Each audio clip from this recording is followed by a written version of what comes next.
Buenas tardes, chicos, que el Señor les bendiga. Vamos a continuar con el estudio que teníamos ya iniciado, que habla sobre la santidad. Me parece muy oportuno dar continuidad a este tema y aplicar un poquito, ¿no?, a la situación que estamos pasando.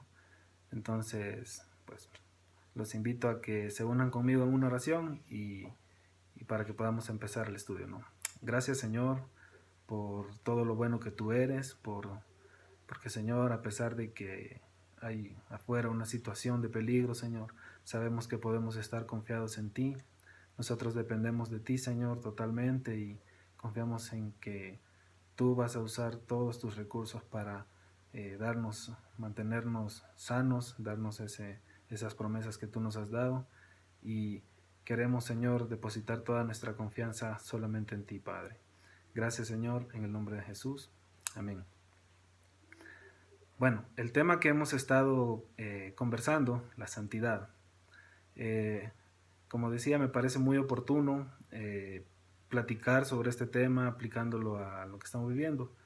Sobre todo porque recientemente, bueno, he estado viendo en las redes sociales muchos comentarios. A veces los cristianos pues nos ponemos a comentar algunas cosas por ahí, y justamente veía el comentario y la respuesta de una persona, ¿no?, que decía algo así como que ¿qué? ¿Esto es un castigo de tu Dios? Eh, y pensando en lo que hemos estado estudiando, ¿no?, que el pueblo de Israel en aquel entonces, cuando iba a tener un encuentro con Dios, ellos tenían que purificarse, tenían que pasar por un proceso con el sacerdote, sacrificios y todo eso que tenían que hacer. Yo relacionaba, ¿no?, y digo, qué barbaridad. O sea, a pesar de que estamos pasando una situación difícil, hay gente que sigue como burlándose o tomando a juego el nombre del Señor. Y es en el sentido de que quieren tomarlo como si fuese un castigo o como si fuese una broma, pero sabemos que nuestro Dios no es un Dios que manda castigo, sino que es un Dios que quiere tener una relación de amor, de protección, de cuidado para sus hijos, ¿no? Eh, entonces, sí relacionaba y pensaba en todo esto porque, pues, cuando el pueblo de Israel atravesaba situaciones difíciles, cualquier tipo de crisis, fuera cuestiones de hambrunas, fueran plagas, fueran invasiones, guerras, siempre había alguien que decía, pero volvámonos al Señor. Y, y el pueblo se volvía y se humillaba, y entonces pues el Señor se manifestaba y les daba la victoria, ¿no?, en cualquier situación, bueno, en la mayoría de las veces. Eh, pero tenían esa actitud de volverse al Señor. Y si recordamos la cita en Segunda de Crónicas, dice, si se humillara mi pueblo sobre el cual mi nombre es invocado. Y relacionado con lo que les decía hoy, o sea, veo que hay gente que, a pesar de las situaciones que estamos viviendo, no tienen la humildad de rendirse o de decir, wow, esto nos está sobrepasando, esto de verdad, como humanidad no tenemos la capacidad de resolverlo, y no nos estamos volviendo al Señor. Entonces, el tema de hoy justamente tiene esa palabra, ¿no? Volviendo a la santidad. ¿Por qué volver? Porque nos hemos alejado del Señor, nos hemos separado. Y aunque si bien es cierto que esto no es un juicio, pero es una oportunidad que tenemos para volver a acercarnos al Señor, para regresar a esa santidad que un día eh, recibimos del Señor. ¿Por qué? Porque el Señor, cuando venimos a Él, dice la palabra que nos limpia de todo pecado. Entonces, en ese momento nosotros podemos ser capaces y podemos ser llamados santos, porque no hay pecado en nosotros. Entonces, corresponde a cada uno de nosotros mantener esa santidad y seguir creciendo en esa santidad. Quiero que compartirles versículo primera de Juan, capítulo 1, versículo 5, dice, este es el mensaje que hemos oído de Él y el que le anunciamos. Dios es luz y en Él no hay ninguna oscuridad. Dios es un Dios santo, en Él no hay pecado y Dios no habita donde habita el pecado. Entonces, nuestra santidad, nosotros tenemos que trabajar en mantenernos limpios de pecado. ¿Por qué? Porque si nosotros tenemos pecado, nosotros estamos creando una barrera, algo que nos divide, algo que nos separa de Dios. Isaías 59:2 dice: pero vuestras iniquidades han hecho división entre vosotros y vuestro Dios, y vuestros pecados han hecho ocultar de vosotros su rostro para no oír.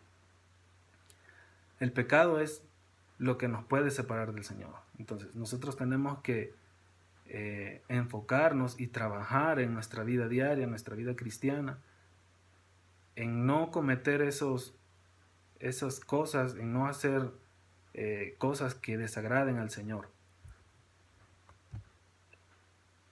En Levítico 5, que es donde vamos a basar el estudio, nos habla un poco sobre todo el proceso que el pueblo tenía que pasar para poder prepararse y presentarse delante del Señor. El versículo 1, del versículo 1 al versículo 5, empieza a mencionar algunos pecados que el pueblo podía cometer.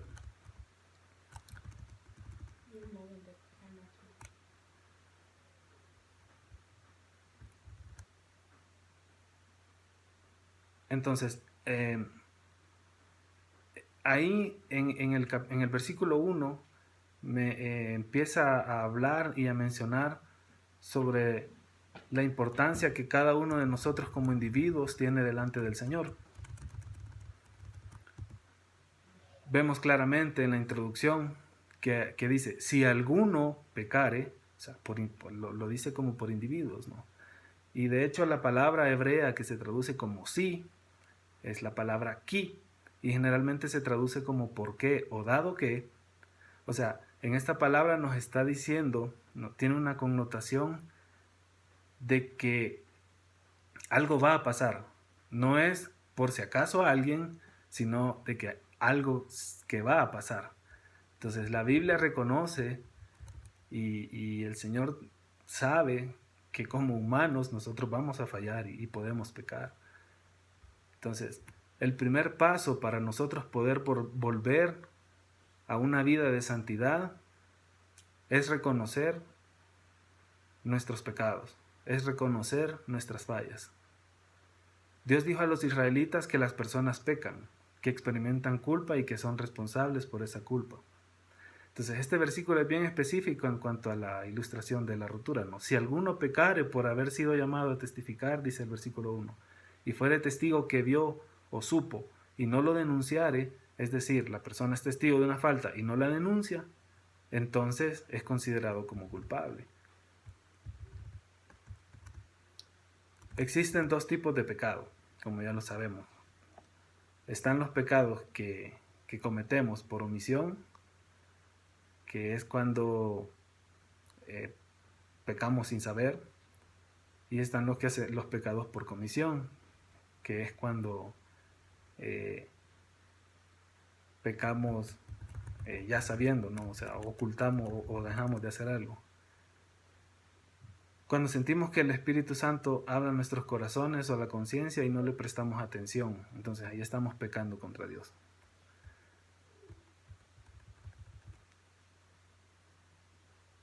Reconocer que se es culpable ante Dios es algo más que admitir superficialmente que pecamos. Significa reconocer y hacernos cargo de ese pecado y también de las consecuencias que puede traernos. No solo a nosotros, ¿no? También potencialmente puede traer consecuencias a otros. Entonces, quiero hacerles un par de preguntas. La primera es, ¿cuáles creen que son las consecuencias de no tomar con seriedad el pecado? Es una pregunta que se pueden responder o nos pueden poner ahí en los comentarios. Y cuando ustedes pecan, ¿reconocen su pecado de manera que puedan arrepentirse o tratan de negarlo? Y si tratan de negarlo, ¿será que al negarlo eso nos hace menos culpables? Entonces, el primer paso para volver a la santidad es reconocer nuestros pecados, nuestras culpas. El segundo paso, una vez que ya reconocemos que sí hemos pecado y que necesitamos volvernos al Señor, es arregle las cosas con Dios. Cuando los israelitas pecaban, Dios proporcionaba un medio para que ellos pudieran recibir perdón por ese pecado. O sea, Dios le daba al pueblo la oportunidad de arreglarse y de ponerse a cuentas con él. Levítico 5:5 dice, cuando pecare en alguna de estas cosas, confesará aquello en que pecó. La esencia de este versículo tiene que ver con dos conceptos. El primero es que la persona sabe que tiene pecado o que ha pecado, que ha cometido un error o ha hecho algo que a Dios no le agrada. Esta convicción viene del Espíritu Santo, porque recordemos que la palabra nos dice que es el Espíritu Santo el que convence a los cristianos de pecado. Entonces, el pecador debía confesar sus pecados, pues el pueblo de Israel, mientras ponía sus manos sobre el animalito que presentaba, y mientras el sacerdote lo degollaba y ponía la sangre en los cuernos en el altar, entonces ahí se hacía la remisión de pecados. Hoy nosotros ya no tenemos que hacer sacrificios, porque Jesucristo ya vino, y la purificación de cada uno de nosotros es por medio de la cruz del Calvario. La sangre que el Señor derramó nos limpia de todo pecado, dice Efesios 1:7, ¿no? La sangre que Cristo derramó en su muerte pagó el rescate para librarnos de la esclavitud. Es decir, Dios es tan generoso que perdona nuestras faltas. Hebreos 9, del 11 al 14 dice que Cristo nos ofreció, que Cristo no ofreció sangre de chivos ni de becerros, sino que ofreció su propia sangre, y de esa forma nos ha librado del pecado. Entonces, el Señor sabía que íbamos a fallar, sabía que íbamos a pecar, pero Él también nos ofreció una respuesta a eso, una salida a eso, y es que podamos arreglar nuestras faltas con Él, que nos pongamos a cuentas con Él. Eso fue por medio del sacrificio del Señor en la cruz. Su sangre nos limpia de todo pecado. Entonces, si nosotros pecamos, sabemos que podemos venir a la sangre. Ahora, pero cuando venimos, hay que venir con arrepentimiento, lo que siempre nos han enseñado. Una cosa es ir caminando para acá, y si yo digo me arrepiento, entonces empiezo a caminar para allá. Pero si voy caminando para acá y digo, este camino no era, pero nada, sigo, eso no es arrepentimiento, eso quizás es remordimiento, pero no arrepentimiento. El arrepentimiento implica un cambio de dirección. Entonces, si bien la palabra del Señor nos dice que el Señor nos limpia de todo pecado, pero de nuestra parte tiene que haber una convicción de que tenemos que cambiar de camino, que tenemos que cambiar de dirección. ¿Sí? Y bueno, en el capítulo ahí de Levítico termina diciendo, dando el tercer consejo, que es arregle las cosas con los demás. Dios le enseñó al pueblo que también debían reparar el daño a quienes habían hecho daño. Eso lo encontramos en Levítico capítulo 6, del 1 al 7. Ahí toda la cita, ¿no? Dice que cuando una persona pecare e hiciere prevaricación contra Jehová y negare a su prójimo lo encomendado o dejado en su mano, o bien robare o calumniare a su prójimo, o habiendo hallado algo perdido y lo negare y jure en falso, en alguna de todas estas cosas en que suele pecar el hombre, entonces, habiendo pecado y ofendido, restituirá aquello que robó, o el daño de la calumnia, o el depósito que se le encomendó, o lo perdido que halló. O todo aquello sobre que hubiera jurado falsamente, lo restituirá por entero a aquel quien pertenece, y añadirá a ello la quinta parte el día de su expiación. Y para su expiación de su culpa, traerá a Jehová un carnero sin defecto de los rebaños, conforme a su estimación, y lo dará al sacerdote para la expiación. El pasaje nos indica cómo tenían que hacer en aquel entonces, ¿no? Para aquellos que pecaran contra otra persona. En ese pasaje nos indica que a veces también con este tipo de pecados o con nuestras acciones, nosotros podemos afectar a otras personas. Entonces, el tercer consejo es no solo reconocer el pecado, también ponerse a cuentas con el Señor, pero también arreglar las cosas con aquellas personas que hemos ofendido. Porque en el pasaje hay otras personas que sufren, ¿no? Son terceras personas. Los cristianos debemos arreglar las cosas con nuestro prójimo cuando el Espíritu Santo nos dice que hemos afectado a otras personas. A veces es difícil cumplir con esto, ¿no? Pero estamos siendo llamados a tener también una buena comunión con nuestros hermanos en Cristo, con nuestro prójimo.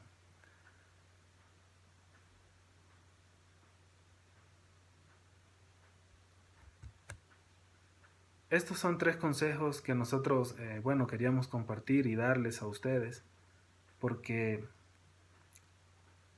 la santidad es un tema que últimamente no se conversa mucho, pero creemos que sí es importante que nosotros volvamos a tener una vida de santidad, que no veamos la santidad como algo tomado a la ligera, sino que aquel Dios santo que se nos habla en los primeros libros, en Éxodo, en Levítico, sigue siendo el Dios santo, sigue siendo un Dios que no admite pecado, que si en nuestra vida hay pecado, Él no puede estar con nosotros. Entonces creemos que tenemos que retomar y darle la importancia y la relevancia que tiene la santidad en la vida de nosotros como jóvenes cristianos. Entonces, estos son los 3 consejos que quería compartir con ustedes. Si el Señor les ha hablado, si de repente sienten que en algún área necesitan volverse, dar una vuelta así de 360 grados y tomar, ¿no?, un nuevo rumbo y volverse al Señor, como decíamos que hacía el pueblo. Entonces, quiero invitarles a que hagamos una oración y hagamos también un compromiso con el Señor, que vamos a comprometernos de nuevo con el Señor a tener una vida de santidad, a luchar por mantenernos santos, para no menospreciar ese sacrificio que hizo el Señor. Entonces quiero invitarles que cierren sus ojos conmigo y oramos. Señor, gracias porque en tu palabra tú nos revelas y tú nos sigues hablando y dejándonos saber que tú sigues siendo un Dios santo, un Dios que no admite pecado, un Dios que también quiere tener una relación bien íntima con nosotros, pero que nosotros tenemos que trabajar en nuestra santidad, tenemos que trabajar y esforzarnos por mantenernos limpios de todo pecado. Señor, si en algo te hemos fallado, primeramente queremos reconocerlo, Señor, que como humanos vamos a fallar, vamos a cometer errores, vamos a hacer aquellas cosas que no te gustan, que no te agradan. Pero, Señor, perdónanos, cúbrenos con tu sangre para que nos lave de todos esos pecados y danos sabiduría, Padre, para poder también seguir luchando en esta vida cristiana para mantenernos limpios y mantenernos santos. También si hemos ofendido a alguien, danos sabiduría, guíanos con tu Espíritu Santo para que podamos retribuir y arreglar nuestras cosas también con nuestros hermanos, Señor. Todo esto para que podamos tener una verdadera e íntima comunión contigo. Gracias, Señor, en el nombre de Jesús. Amén. Muchas gracias por haber compartido este mensaje conmigo. Que el Señor les bendiga y vamos a estar en contacto con ustedes.